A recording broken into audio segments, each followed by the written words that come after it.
আসসালামু আলাইকুম।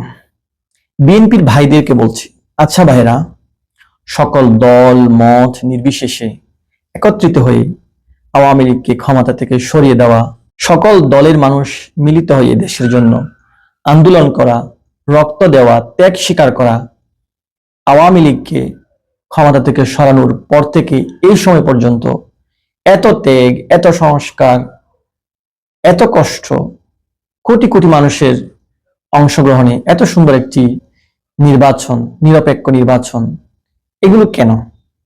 শুধুমাত্র দেশ ভালো থাকবে, দেশের মানুষ ভালো থাকবে, দেশের মানুষ কথা বলার অধিকার পাবে, দেশ যেন এগিয়ে যেতে পারে।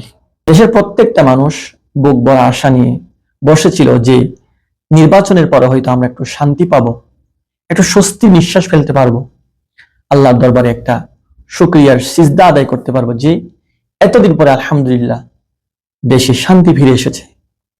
তা না হয়ে এখন হচ্ছেটা কি? দেখুন ভাইরা, 17 বছর আপনারা ধৈর্যের পরীক্ষা দিয়েছেন, আল্লাহ আপনাদের কাছ থেকে পরীক্ষা নিয়েছেন, এখন আল্লাহ আপনাদেরকে বিজয় দান করেছেন। 17 বছরের এই দীর্ঘ পরীক্ষায় পাশ করেছেন। আপনাদের বলা উচিত, আপনাদের করা উচিত আল্লাহর দরবারে শুকরিয়া আদায়, আল্লাহর দরবারে সিজদা করার কথা ছিল যে আপনারা পাশ করেছেন। মানুষ যদি পরীক্ষায় পাশ করে, মানুষ কি করে? মানুষ পরীক্ষায় পাশ করার পরে মিষ্টি বিতরণ করে, নামাজ আদায় করে, শুকরিয়া আদায় করে। তা না করে দেশে আগুন জ্বলছে, মানুষের রক্ত ঝরছে। আমার ভাইয়েরা, আপনাদের জেনে রাখা উচিত, রক্ত ঝরালে উল্টো রক্ত দিতে হয়। দেখুন, আওয়ামী লীগ যখন ক্ষমতায় ছিল তখন আওয়ামী লীগ আপনাদেরকে মেরেছে, আবার যখন আপনারা ক্ষমতায় ছিলেন তখন আওয়ামী লীগকে আপনারা মেরেছেন। এখন আপনারা আবার ক্ষমতায় এসেছেন, আপনারা ক্ষমতায় আসার সাথে সাথে জামাত, এনসিপি, আরো অন্যান্য দল যাদেরকে আপনাদের পছন্দ হয় না, সবাইকে আপনারা মারছেন। একদিন যখন তারা ক্ষমতায় আসবে, তারা কি আপনাদের রক্তের বদলা নিবে না? এভাবে যদি রক্তের বদলা রক্ত দিয়ে নেন, এভাবে যদি রক্তের বদলা রক্ত দিয়ে নেওয়া হয়, শত্রুতা যদি দীর্ঘ হয়, তাহলে কে শান্তিতে থাকবে?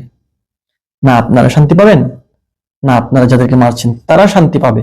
এইভাবে যুগের পর যুগ একজনের রক্ত একজন ঝরাবে, একজনের প্রতিশোধ আরেকজন নিবে। এভাবে কেউ বাংলাদেশে শান্তি থাকতে পারবে না। আমি আপনাদেরকে বলছি, একটা কাজ করুন, সম্মিলিতভাবে সবাই একটা কাজ করুন, সবাইকে গণহারে ক্ষমা করে দিন। আপনাদের অন্তরে যত হিংসা আছে, যত শত্রুতা আছে, পূর্বের সমস্ত শত্রুতা ভুলে সবাই এক হয়ে যান, সবাইকে গণহারে মাফ করে দেন। এই কাজটুকু করে দেখেন না ভাই, এই কাজটুকু করলে আপনারা পৃথিবীর ইতিহাসে স্বর্ণাক্ষরে আপনাদের নাম লেখা থাকবে। যুগের পর যুগ মানুষ আপনাদেরকে স্মরণ করবে যে পৃথিবীতে ছোট্ট একটা দেশ ছিল বাংলাদেশ নামে, সেই দেশে একটা দল ছিল বিএনপি, তারা ক্ষমতায় আসার সাথে সাথে মানুষকে গণহারে ক্ষমা করে দিয়েছে। মানুষ আপনাদের কথা স্মরণ করবে যুগের পর যুগ, মানুষ আপনাদের জন্য দোয়া করবে। আপনারা জাস্ট এই কাজটুকু করেন। আজ আপনারা এই কাজটুকু করে দেখান, কাল থেকে পুরো পৃথিবীর মানুষ আমাদেরকে সেলিউট জানাবে ইনশাআল্লাহ।